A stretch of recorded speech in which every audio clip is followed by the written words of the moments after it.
Wasatch Report, shooting straight on everything from prepping to politics.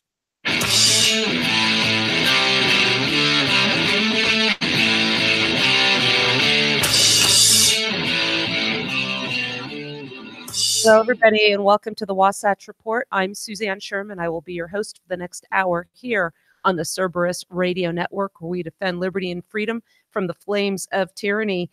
Hey, I am finally out of Facebook jail. No, this is not an April Fool's joke. Today is April 1st, 2019, and I have been temporarily liberated from the Facebook correctional facility. So anybody that has been sending me messages and I have not responded, I'm trying to catch up with everybody right now. We've got a lot of great topics we're going to get into today. Facebook has decided to further expand its censorship. You're not going to believe this one. We're going to get into a little bit of what's going on over in New Zealand with their gun bans.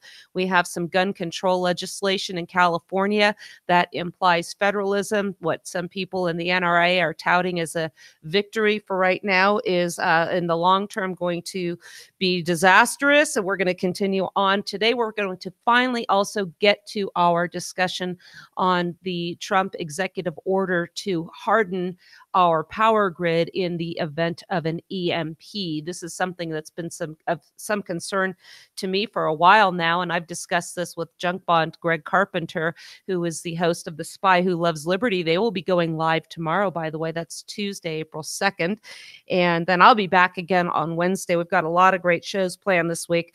Excuse me. I want to encourage you to follow us on Facebook. We have our Cerberus Radio Network page.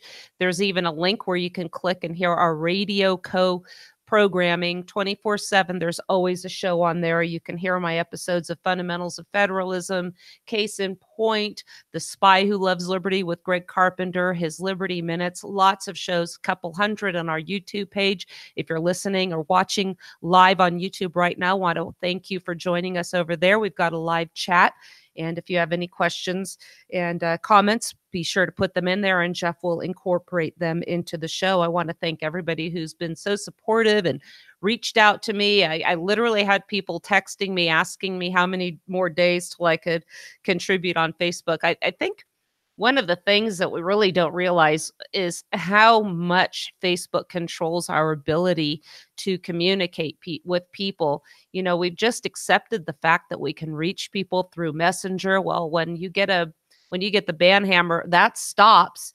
And, you know, you can always see your news feed, but again, it's so controlling where, you know, many other apps, if you want to log in, you can simply log in with Facebook. You can't do that anymore. So it's going to be scary as Facebook continues to double down and make the net so much more vast of what they consider unacceptable behavior with regards to their ever-changing goalposts of what they call their community standards. Jeff, I want to welcome you to the show. How are you, my friend? I'm doing very well. No real issues to discuss other than winter will not end here. We're having a bit of a melt-off again. So we got over a foot of snow Thursday night. We did a show Thursday, so I haven't talked to you guys since then. So meaning our audience, but yeah, we got about a half a foot, a little bit more up here in the mountains. I had to plow before I could get out of the house on Friday, but it looks like that has stopped for now. We have some rain scheduled for a little bit, but it's interesting to see the wildlife this time of year too. I'll just take a moment because I do like to give people a kind of a feel what it's like to live up here in the mountains. And as the seasons are changing, the wildlife also changes, and we have a little bit of an overlap. And as we're seeing now, the bald eagles will be starting to leave soon. Already the red-tailed hawks have shown up, and it's interesting to watch their interaction because they are not fans of each other. A couple of years ago, I was out for a walk and I saw a hawk approaching and dive bombing from above a juvenile bald eagle. And by the third time he came around, the eagle had figured it out. And as the hawk approached, the eagle inverted and put those talons in the air. And the hawk decided that wasn't going to be such a good fight to pick. And then a couple weeks ago, I saw an eagle had the tables turned on a hawk chasing him around. So we see all this stuff out here. The birds are starting to nest on the property. Grass is starting to come out where there isn't snow right now. It's an exciting time of year. So I just thought I'd share that with you. And you're covered in mud right now out there, aren't you, Jeff? Yeah. There's it's just this it's never ending because as soon as we get one sunny day, it rains again and the mud just continues. Last year was just awful. We broke all records for rainfall last year, and it really hasn't stopped. I don't know. I'm not quite sure when we're ever going to dry out. Well, pretty soon we'll be complaining about the heat, won't we?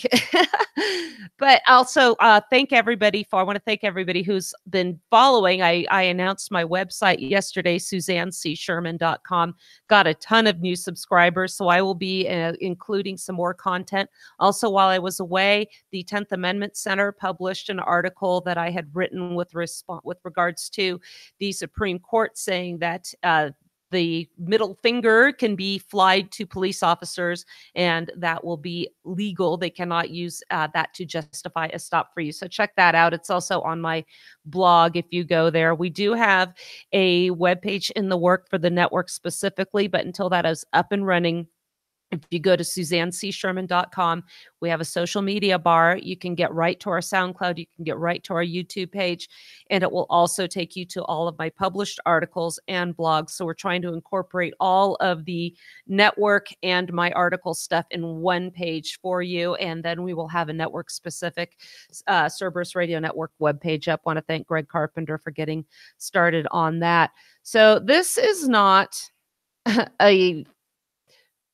an April 1st, an April Fool's joke. Facebook is now further expanding what is going to be banned on their forum. Facebook extends a ban on hate speech to white nationalists. Well, everybody can just say, from the get-go, hey, well, that's fine. We don't want hate speech. We don't want these white supremacists and Klan members commenting and making people feel unsafe on Facebook. So they're extending a ban on hate speech to prohibit the promotion and support of white nationalism and white separatism. Again, that might be fine, but you have to understand where they're going with this, because these people aren't very educated in these matters, and I'm going to show you who they're using to provide their guidelines as to what is white nationalism and white separatism. The company previously allowed such material, even though it has long banned white supremacists. The social network said Wednesday it didn't apply the ban previously to expressions of white nationalism because it linked such expressions to broader concepts of nationalism and separatism, such as American pride or Basque separatism, which are still allowed. Civil rights and academics call this view misguided and have long pressured the company to change its stance, this article is saying. And they have the same version everywhere. I happen to be looking at one on KIRO7.com, but this is all over the internet right now. Again, they've called this view misguided and have long pressured the company to change its stance. Facebook said it concluded after months of conversations with them that white nationalism and separatism cannot be meaningfully separated from white supremacy and organized hate groups. This, Jeff, reminds me of the zero tolerance policies that they implement in school, which make people think, well, great, I'm sending my child to an institution that has zero tolerance for bullies, for weapons, for knives, but what we see is zero common sense. So a kid can't have, say, a homeopathic nose spray or a knife to cut some lunch meat. We've seen kids getting thrown out of school for that. Oh, guns also, where kids are getting kicked out of school because the Pop-Tart has been eaten to the point where the shape of it remaining looks like a gun. This is the insanity you get when you have this zero tolerance, zero thought process going into these policies. Going back to the article, critics have raised these issues to the highest levels of Facebook and held a number of working meetings with the staff, and they've tried to get them to the right place. This is according to Kristen Clark, president and executive director of, oh, this is good, Lawyers Committee for Civil Rights Under Law, a Washington, D.C. based legal advocacy group. This is going to go very well. This is a long overdue policy as the country continues to deal with the grip of hate and the increase in violent white supremacy. Can you name me any of crimes that are white supremacy crimes going on right now, Jeff? I'm not seeing them. Trust me, if they were in the news right now here, we would be seeing it. We know that this New Zealand thing, we saw this guy's manifesto. He was trying to instill violence and division and gun control, and he got his way. And these idiot politicians have just bought his story hook, line, and sinker. Anyway, going back to this article. That was white supremacy. That was white supremacy, clearly. This is long overdue as the country needs to deal with the grip of hate and violence. We need the tech sector to do its part to combat these efforts. This is the problem. The tech sector, the education industry, the media, they're not happy. Hollywood, they're not happy with just making movies. They're not happy with entertaining. The news outlets, they are not satisfied with simply providing news. Everybody has an agenda, and it all leads on a harsh left direction. So the tech sector, when they say it's going to do its part to combat these efforts, that means meaningful dialogue and discussion are going to go by the wayside. Now, if you are an abolitionist and do not support abortion and you want the horrific policy to stop, that will be considered hate speech. I've gotten banned for advocating the abolition of abortion on Facebook before. So if you hunt and people threaten to kill you, that's okay.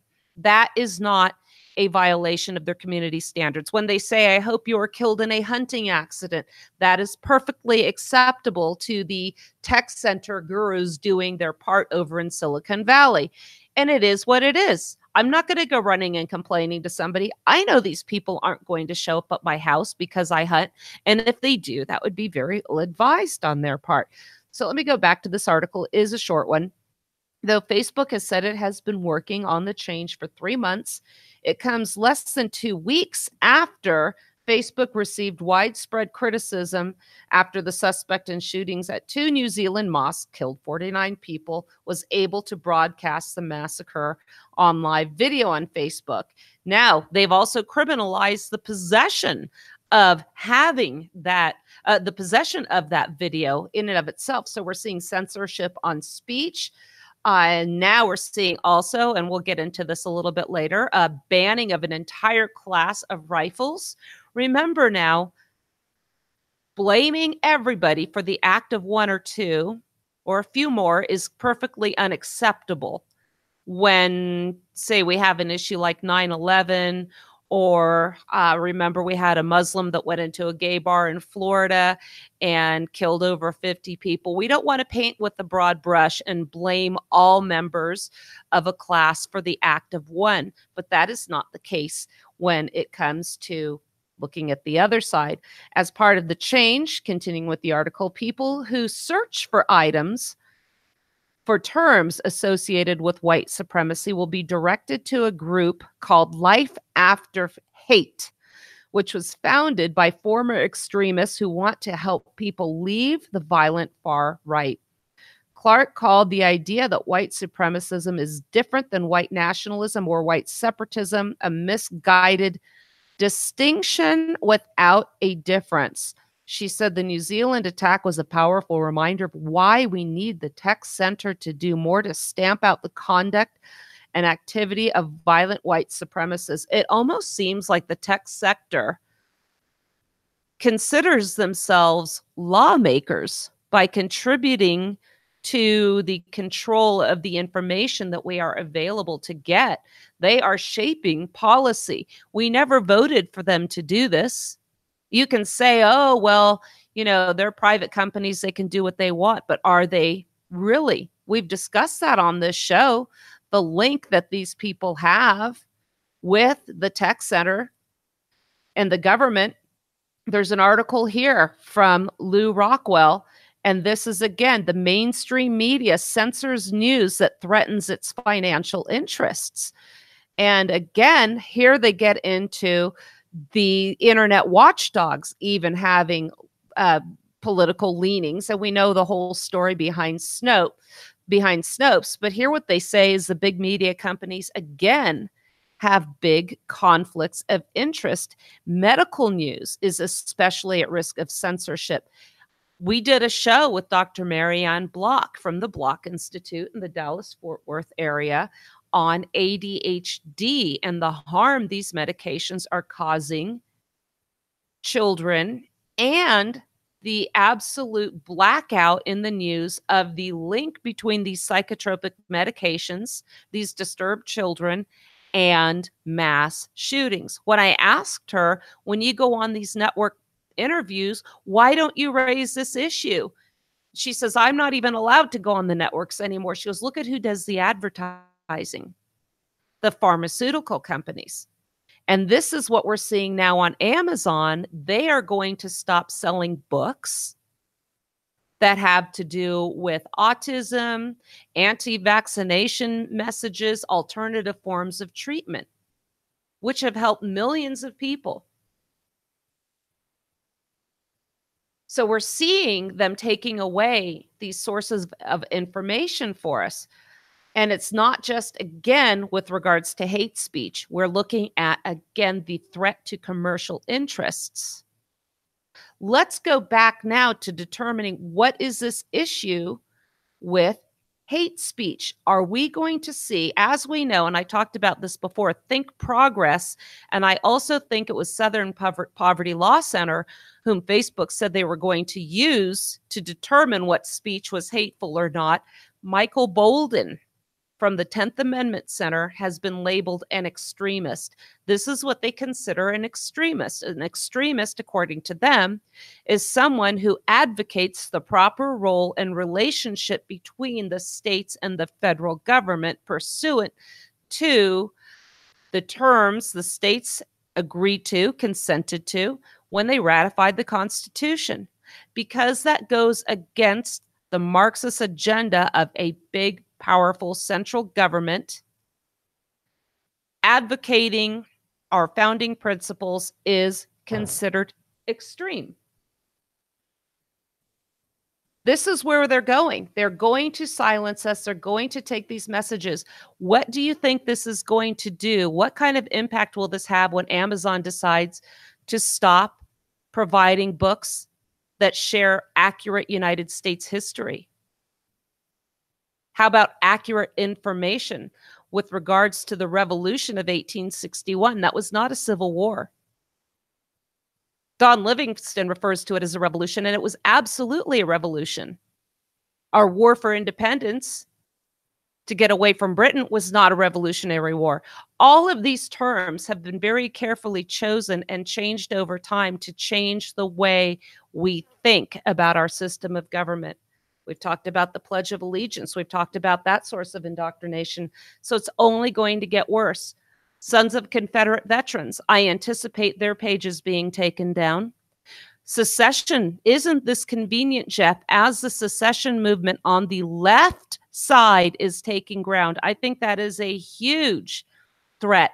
Once the leftists realize the truth of the legality of secession and how it is still legal and how it is the way we can stop fighting with one another, expect to see that message vanishing from Facebook. We have peaceful political divorce groups.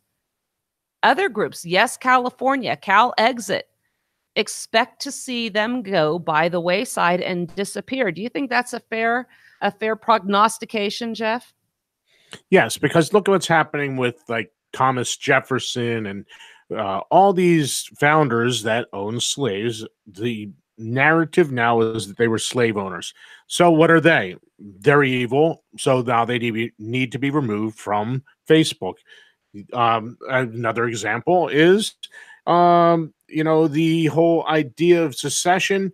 It's a slavery thing that anyone that's a secessionist was a neo-Confederate and wants to go back to slavery. So it needs to be removed. This is going to silence anyone that has a dissenting view or wants to decentralize or take power away from Washington, D.C. It's going to be that anyone wants to take power away from D.C. will be immediately called a separatist, and everyone will be lumped into white separatists. It doesn't matter what color or anything. You'll be a white separatist, and you need to be banned and quieted. So that's where this is all going.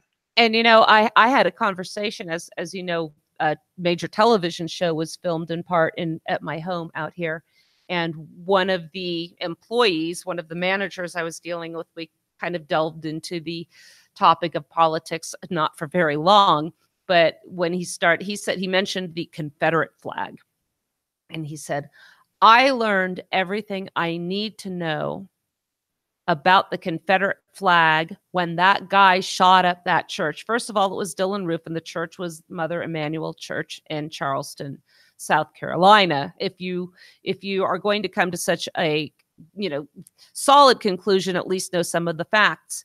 And he didn't need to, he said he personally did not need to know anything other than that.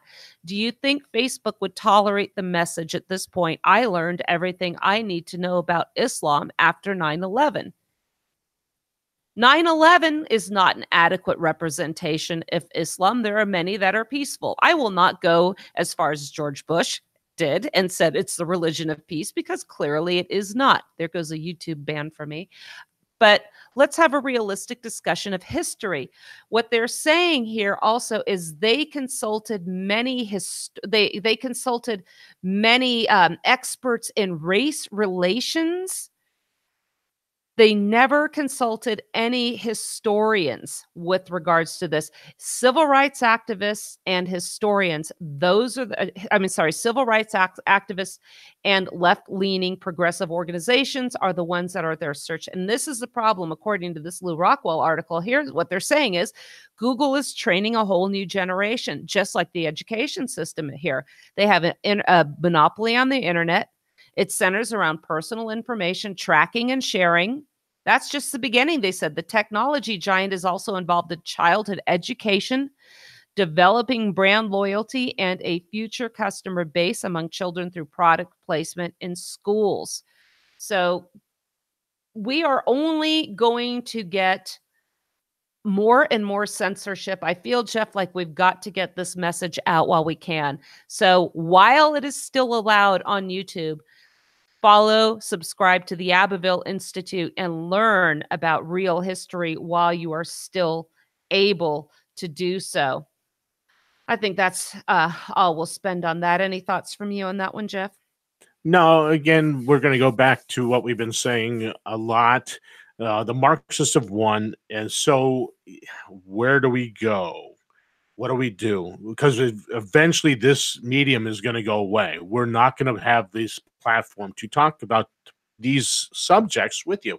We're not going to be able to show you how the general government is destroying liberty, just as the anti-federalists said. You have Trump doing unconstitutional bump stock bans, willing to work with Feinstein to raise the age to buy ARs and AKs to 21, willing to take the guns first and worry about due process second.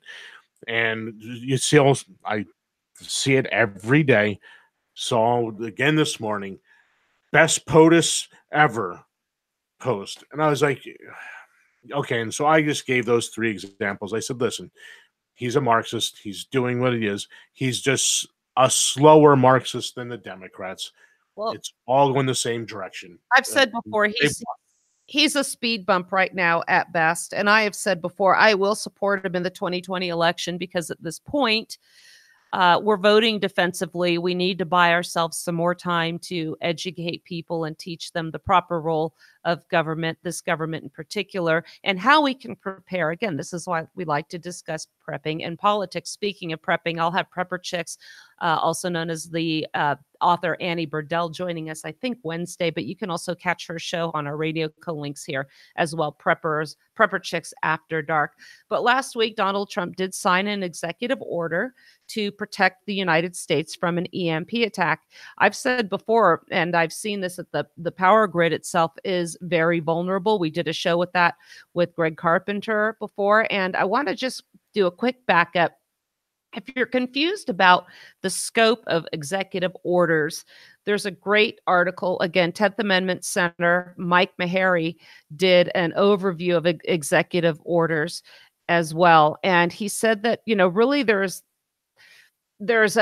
two extremes, and people seem to adopt one of two of them. On the one hand, he says many argue the president can legitimately issue executive orders with virtually no limitation, like bump stock banning. That wasn't an executive order. I think that was actually from the ATF, and he signed it off. The left aggressively advanced this idea during the Obama administration. The Republicans cheered him on as well when he said, where Congress fails to act, I will. I have a phone and a pen. And nothing happened there. So in many cases, he utilized them to formulate policy, shape rules, and essentially legislate from the Oval Office. On the other side, some claim that the president cannot issue them for any purpose whatsoever. Constitutionally, Mike says the truth falls somewhere in the middle. He has the authority to issue them relating to the operation of the executive branch, to direct and manage its personnel. So when he signed an executive order during his first full day in the White House, instituting a freeze on the hiring of federal civilian employees to be applied across the board in the executive branch, he was perfectly within his authority to direct staffing levels in executive branch agencies. I would say, however, these agencies have to be within the delegated powers of the Constitution. And that's really what we see another what I think is a flaw that we've discussed before, is the powers in Article 2 to create these officers and departments within the executive branch. We really don't see much of a limitation there. And Mike actually quotes our good friend and historian and lawyer, Kevin Gutzman, where he says Article 2, Section 1. What? Oh, I thought you said something. Article 2, Section 1 of the Constitution says the executive power will be vested in a president of the United States. Other members of the executive branch are his subordinates. He can legitimately order them to carry out his legal policies. What he can't legitimately do is order them to carry out illegal policies, as when Obama ordered them to ignore, remember, the calendar that was established by the Affordable Care Act, and when he used it to rewrite the immigration laws. So in the simplest terms, the article concludes the president can only issue executive orders that conform with his constitutionally delegated executive powers. So let's apply that now. We have an executive order to protect the U.S. from EMP attacks. And if you consider that part of national defense, national security, then I would submit to you that, yes, given the age that we are in right now, it's very believable that, yes, this is legitimate. Typically, the power grids were intended to be maintained by the states. Do you think that's fair to say also, Jeff? I don't know if the power grid's even in the state. These are private entities that own these things. I don't know. I know the states that are involved in them. You have the Public Utility Commission, which is just maintaining the monopoly of each of these small businesses, like a North Penn Telephone here, or Penelec, or whatever it is. So they maintain the status quo of the monopoly. You don't have any choices to go anywhere else because government's involved in it. Yeah, the reality is you're not going to get your power unless you're completely off grid. And we see them clamping down on that as well. Whatever happens there, you're going to be affected by, and we all are if there is an EMP. So let's back up here, and I'm going to get into an article. This was on off-grid survival, and the Trump administration, they say here, has signed a historic executive order to strengthen the country's critical infrastructure against electromagnetic pulse attacks. As we know, those are short bursts of electromagnetic energy that will kill your electronic devices. Computers and cars are means of communication and so on. We can get into that a little bit more. So the order is called Executive Order on Coordinating National Resilience to Electromagnetic Pulses. It is the first ever to establish a comprehensive policy to improve resilience to EMPs, and that was according to White House Press Secretary Sarah Sanders. So today's executive order, she says, the first to establish a comprehensive policy to improve resilience to EMPs, is one more example of how the administration is keeping its promise to always be vigilant. Okay, I'm not going to spew the propaganda. I get it. We need to harden our infrastructure here. Now, when I lived in California, it was tested. There was a big power station in the South San Jose area, just north of Morgan Hill. I think it was called Coyote Valley. And this made national, pardon my French, headlines. The area is completely insecure. You can drive right up to it, and nothing's changed since this incident. But in one evening, within 15 minutes, there was an attack on the power station where rifles were used to take out the transformers, and then within 15 minutes, a fiber optics cable affecting 911 communications, this was in the middle of the night, was also severed. I didn't notice anything wrong till I went to the post office the next day and tried to use a credit card to pay to send a package out, and they said, we're having some computer issues. Computers are down everywhere, so you have to pay cash. So think about this. They did a test. Nothing was secured after that. There was an article or a show on The Blaze called For the Record. I saw this years ago when it came out, and it was about the vulnerability of our power grid itself. And it was pretty scary. One of the things they said there, and you can actually find this, it's still on YouTube. Just do a search. I think it was The Blaze and Blackout For the Record. And it's about 20 minutes long. And they explain how vulnerable the power grid is, particularly these transformers. They are not manufactured here in the United States. I forgot where the other one, there were two countries they were saying they were getting them from, but one of them is from South Korea.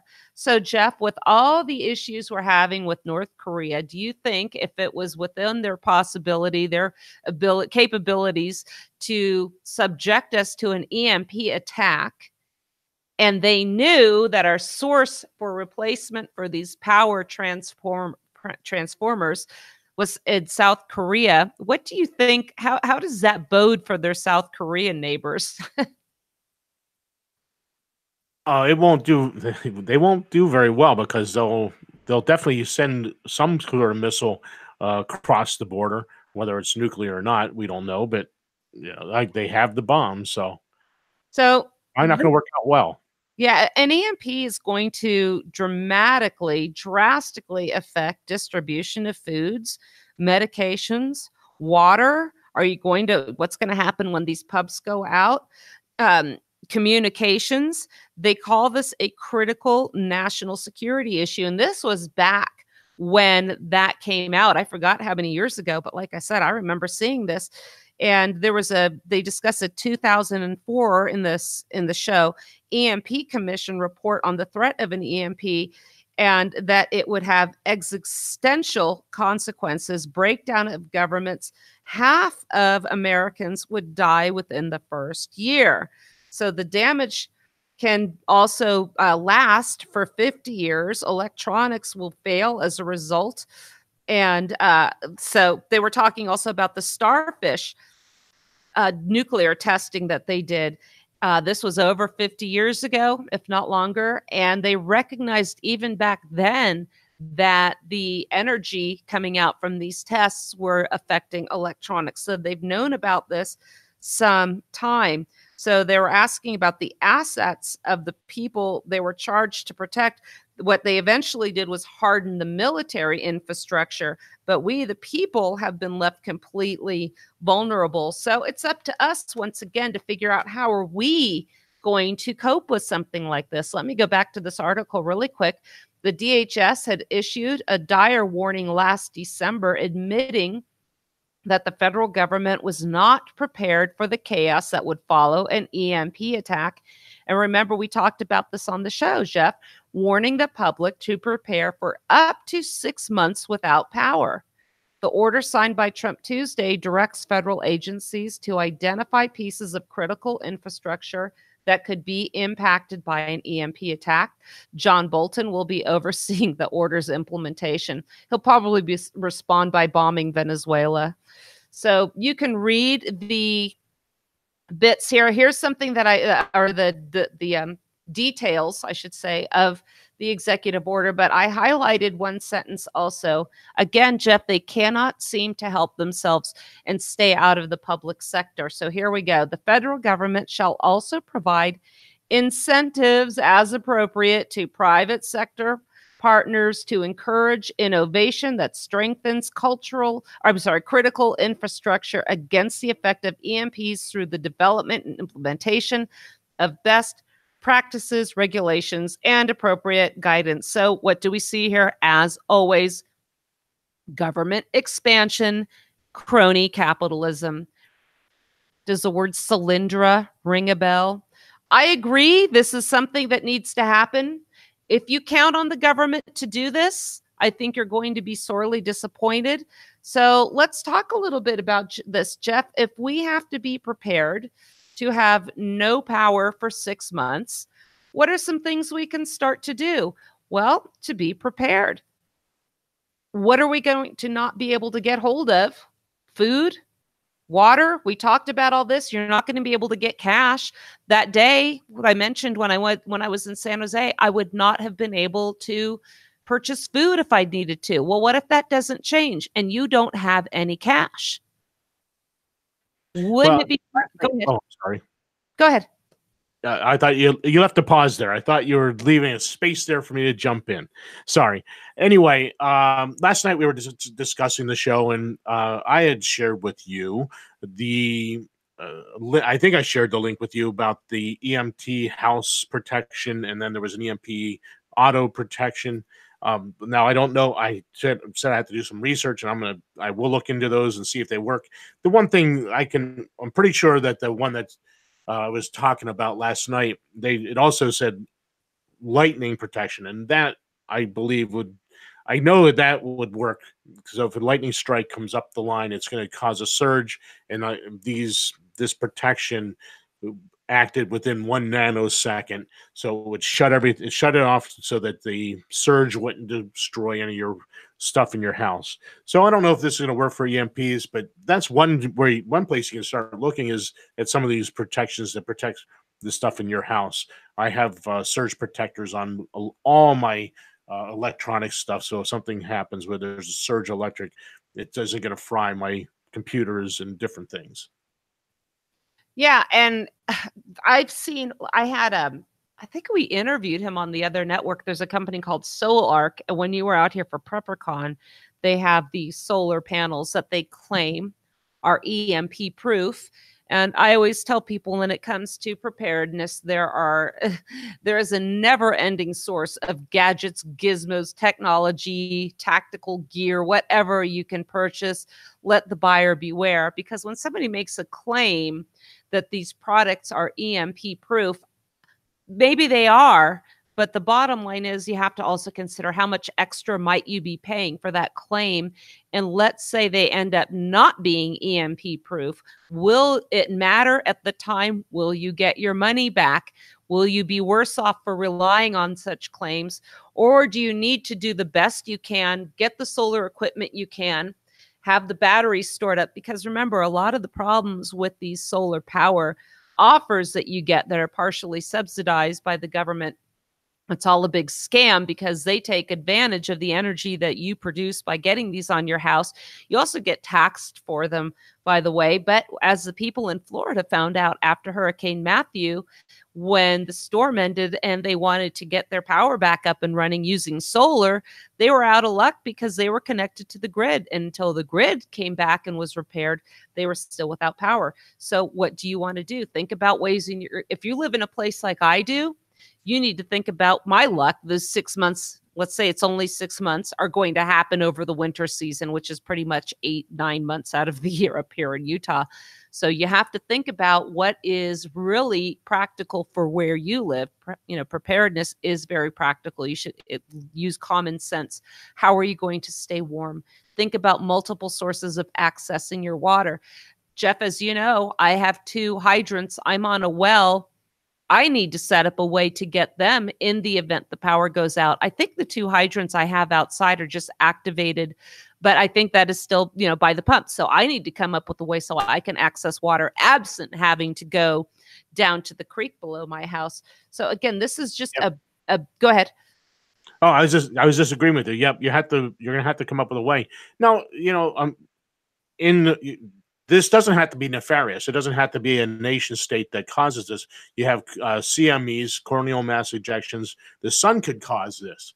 So, I mean, we're not just talking, some crazy conspiracy theory stuff here that, somebody's going to put a nuke above us and cause this. Nature can cause this. So, but getting back to where you're going, we need to be able to be prepared. And so, putting solar in and being off grid sufficient, not tied to the grid, is a way that you could be prepared for what happens. Now, you have to think about this. If this was a CME or, the tinfoil hat thing, Korea shoots a nuke over a couple hundred miles above the United States and knocks out all our stuff.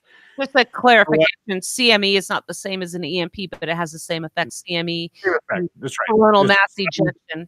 What was that called? The Farrington event? The Carrington effect. The Carrington event, yes, back in the late 1800s. Mm-hmm. Anyway, you also have to consider, though, if you're the only one around your area with electric, you need to remember that you now have just put a target on yourself, because there's a balancing act here. You're going to have to kind of balance what you're doing. So it's a fascinating subject. I think it is something the general government absolutely needs to do, given our post-Jeffersonian version of these United States. It is clearly a matter of national security that it needs to be hardened, because whether or not we are 15 sovereign and independent states, now we are linked by this power grid. I think Texas is the only one that that's not attached, and they have their own power grid as well. So I just wanted to bring that up. We do have that is being addressed. Check out that show. Also, the American Blackout. When you were here, Jeff, we watched that together. That was on National Geographic, and you can find that on YouTube. And the premise of that show was the power grid in the United States was down for, I think it was 7 or 10 days. And I thought it was very accurate. It showed different people at different levels of preparedness, from 0 to very, and how people are going to react. What's going to happen when you have your first impression that something's wrong, and how do you combat normalcy bias and try and ignore what happened? Or do you just get into emergency mode and get your get home bag, bug out bag, whatever it takes? Interesting things to think about. The bottom line is, no matter what the general government is doing, being prepared for an EMP is ultimately up to you, because if there is a long-term power outage for whatever reason, you can blame whomever you want for not fixing it. The bottom line is that's not going to feed or warm your family or keep them safe. Keeping yourself safe, by the way, is a great segue to our next segment. I think tomorrow, Jeff will get into the one thing really quickly, food storage. We were talking about that before the show. Apparently, 1 million calves were lost in the flooding of Nebraska. So just a heads up, expect significant increases in the price of meat. This is another reason to store up. I saw at Walmart a while back, they had these huge rolls of ground beef for ridiculously low prices. I bought a bunch of them. I cooked them with seasonings and onions and pressure canned them. And if you do that and you store up enough ahead of time, you're not going to be hit so hard, particularly financially, when you have these shortages. So let's go on. We discussed New Zealand, and we discussed the knee-jerk and draconian reactions over in New Zealand to the workings of a madman, which I think were really designed and intended to have the reaction that he's getting by the media, again, calling out white supremacy, the politicians calling for gun confiscations in New Zealand, a New Zealand-wide ban on the AR-15. And now the politicians here are jumping on that, saying, well, why can't we be like New Zealand? And we need to ban these as well. They're starting door-to-door gun confiscations in New Zealand. Apparently, one gun owner is already dead, and they have government agents going from house to house asking about guns. People are being reported on social media. It's amazing. We had a politician, a Democrat politician in Florida, saying that it should be a criminal act for minors to post pictures of themselves with firearms on social media. So if your kid shoots skeet or hunts turkey or deer or whatever, and you have a picture with them and their firearm, that could be a criminal defense if these people actually get their way. You know, some of the stuff that I thought sounded crazy is now a reality here. The NRA, ILA, now is celebrating a victory, as are many of their fans. I'm seeing this across social media, Jeff. Yay, this is great. Federal court finds California magazine ban violates the Second Amendment. Anybody that knows me knows where I'm going with this. So let's now go with their coverage of this first. One of the strongest judicial statements in favor of the Second Amendment to date. Judge Roger T. Benitez of the U.S. District Court for Southern District of California determined on Friday that California's ban on commonly possessed firearm magazines violates the Second Amendment. The case is Duncan v. Becerra, the NRA-sponsored case or NRA-supported case. Thank you, NRA, for incorporating the Bill of Rights against the states. People think, oh, Suzanne, that's crazy. Why would you think that that's a bad idea? Read my articles on Heller and McDonald. You can find them both on my webpage, SuzanneCSherman.com. They're also at the 10th Amendment Center. Again, it's hard to dig those up on searches because, going back to the beginning of the show, Google hides them. So what I did was I dug up all these articles and put them in one place. So you can find that. Going back to the article, let's see. This had been up to the U.S. Court of Appeals for the Ninth Circuit on the question of whether the law's enactment should be suspended during the proceedings on its constitutionality. And last July, 3-judge panel in the Ninth Circuit upheld his suspension of enforcement and sent the case back to him for further proceedings on the merits of the law itself. So here we have an issue that was never delegated to the general government under Article 1, Section 8. The Second Amendment reiterates that fact that this is an area that is hands off for the feds. Accordingly, this is an area of legislation left to the states. That's from the 10th Amendment. This is not a Second Amendment issue. This is a 10th Amendment issue. So he rendered his opinion Friday afternoon and handed the Second Amendment supporters a sweeping victory. Yes, they got their victory, but you know who lost? All the rest of us. Those are the people that solicit money for you to fight in federal court where they have absolutely no business adjudicating state firearms laws, handing more power over to Washington, D.C. It is very profitable for them to do this. Meanwhile, the NRA members, the Second Amendment advocates, are looking at the big picture with the laser pointer, missing the fact that we are handing over a group of politicians who are expressing a greater and greater desire on a daily basis to further extinguish, limit, regulate, whatever you want to say, our firearms rights. Either way, so he said, oh, here we go with Heller.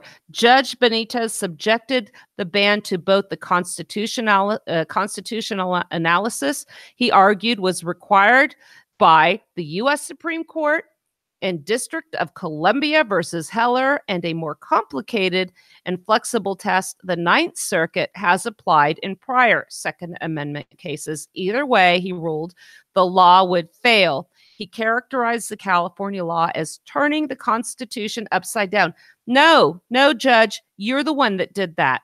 California's right here. You might not like the law, but this is entirely within their right to regulate. Their constitution is silent on firearms. Accordingly, they can out and out ban them. And it is, guess what? None of the federal government's business. This is why, Jeff, I lose so many people. They cannot stand this fact. They want top-down legislation, regulation of all states across this continental landmass. They do not care about representative form of government. They don't care about consent of the governed. They don't care as long as their side wins. As long as their big government propositions win, they are happy. So he said that the California law turned the Constitution upside down. No, the federal judiciary has inverted the Constitution. He also systematically dismantled each of the state's purported justifications for the law, demonstrating the factual and legal inconsistencies of their claims. Once again, what the people of the sovereign state of California decide, and they want their duly elected representatives to issue with regards to legislation, is a matter for the people of California to decide. NRA Executive Director Chris Cox hailed the decision as a huge win for gun owners. No, Mr. Cox, this is a win for the IRS, NRA coffers. He said this is landmark recognition of what the courts have too often treated as a disfavored right. Judge Benitez took the Second Amendment seriously and came down to the conclusion required by the Constitution. The same should be true of any court analyzing a ban on a class of arms law-abiding Americans commonly possess for self-defense or lawful purposes. Unfortunately, Friday's opinion is not likely to be the last word. The state will likely appeal to the Ninth Circuit, which has proven hostile to Second Amendment in past decisions. This is why we need to stop running to the federal judiciary. The thoroughness of Judge Benitez's analysis, there's nothing thorough about this. This is really a middle school analysis and comprehension of the Constitution. Judges don't know a lot when it comes to this. That's why I wrote that article. You can find it again on my webpage, published by the Abbeville Institute, The Problem with Lawyers and the Constitution.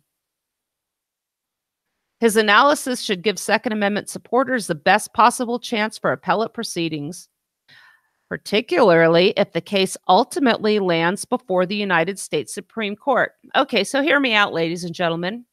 Let's say Trump is not reelected, and next year, the Democrats get one of their brain trust geniuses that are in the clown car for the 2020 race. And now they go forward with their desire to pack the court. And now the Supreme Court, which was once our opportunity to adjudicate things like national reciprocity in our favor because our guy's in charge, is now going to say, you know what, we are entirely okay with a magazine ban. And then magically, just like abortion, just like marriage, we are going to have an opinion that becomes de facto law for over 320 million people. This is not a victory. This is a warning. Friday's order prohibits California from enforcing magazine restrictions, leaving its law-abiding residents safer and freer, at least for the time being. This is a very bad defeat for federalism. Federalism and the states having the right to determine their social policies was the means by which the founders decided the restraint of the government would be honored. It was up to the states. We discussed last week that awful article where that another constitutional lawyer, he teaches constitutional law out here in Utah, wrote an article where he claimed anytime state and federal laws conflict, the federal government always wins. That is the legal analysis of an attorney who teaches constitutional law, who forgets the in pursuance thereof clause of the supremacy clause. This is the crap I was taught in high school. And after a graduate degree, lawyers don't understand this because this is what we're taught. If you take the bar exam and respond to the questions according to the Constitution as ratified, you will fail the bar exam. So the magazine ban is not a victory, and the adjudication against it right now is no victory. If you do not like the firearms laws in your states, effectuate a change at the ballot box. Try to educate the people in your state. Or again, if you live in a place like California where you never will fix it, vote with your feet. Let the states compete for your business and your residency by demanding everything be solved at the level of the federal judiciary. There is no incentive for the states to be vanguards of our liberty. They are just going to capitulate to what we call the new federalism, grants, regulations, this bastardized interpretation of the Supremacy Clause, and we have lost. They have no vested interest in our freedom. They want more control, and this is not going to change. Here's what's interesting, too, because this is really an indication of what would happen in this country. And mongrel mob leader says members won't hand in their guns. This is in New Zealand. Do you think the criminals in the United States are going to hand over their firearms? No. I love the quote from Colonel Cooper. Colonel Jeff Cooper said, criminals don't fear, and I'm paraphrasing, criminals don't fear the police. They don't fear the justice system, the courts. They don't fear prison. If we are to have a safe society, they must be taught to fear their intended victims. If we disarm the intended victims and the criminals are the only ones that are armed, they will never fear us. We are going to have more violence, which will create the demand for more government response. This is why personal responsibility, being responsible for your security, is so important. So this is what's being said now in New Zealand, where they're having, again, the AR bans. I refer you, if you haven't seen it yet, go to my webpage and find the article I wrote on the AR-15 and why it is so important we do not capitulate and agree that these are weapons of war that don't belong on the public streets. As Jeff made a comment earlier, President Trump already said he was willing to discuss a ban with Senator Dianne Feinstein. This was to be differentiated from the candidate Trump, who said, I respect the Second Amendment. We need to enforce the laws we already have. How's that working out? Let me just share what's been said over here in New Zealand. Now, gang members will not be handing in their guns following the law reform announced by the Prime Minister, according to the mongrel mob leader. He said that he is president of the Waikato branch of the mongrel mob. He said that while some members of the gang may have illegal guns, they will not be handing them in as they are necessary for their protection. Will gangs get rid of their weapons? Nope. Because of who we are, we can't guarantee our own safety. He admitted many of the gang's estimated 1,000 associates hold illegal firearms, but said they should be trusted not to harm innocent people. It's not our culture to inflict harm on innocent people like what happened at the Christchurch. He said the public should not be afraid of gang members' guns as they are used in gang-on-gang violence only. Well, that being said, we still have collateral damage when we have these drive-by shootings. In fact, we had a shooting, gang-related shooting out here in Sandy, Utah a couple months ago. But the point of this article is these laws are going to get the low-hanging fruit. I don't care if they are in New Zealand or if they're here. The law-abiding citizens will be the ones that will be targeted first. They will be shamed into or threatened because of draconian punishments, huge fines, as we saw that was just banished in I think it was Deerfield, Illinois, or Michigan, one of those. That was overturned, but that fine was $1,000 a day. How many people now, especially with social media, can risk that? This information's already out there. Excuse me. We talked about metadata tags. Metadata tags have already labeled any firearms that you have in any of your pictures. So folks, think about this, what we're saying here. When you see these stories that are taken as victories, recognize the big picture. Remember, Lindsey Graham has just said regarding gun confiscation laws, every right has limits. This was the problem with Scalia's interpretation on the Second Amendment in my article, How Heller Botched the Second Amendment. Read that and you'll understand what it is intended to do, what it was intended to prevent from happening, because we have clearly inverted and ignored its intent. We are out of time. Tomorrow, I want to inform you, you can watch or listen to The Spy Who Loved Liberty. And then I'll be back with you on Wednesday. On behalf of the Cerberus Radio Network, I'm Suzanne Sherman. Thank you for listening.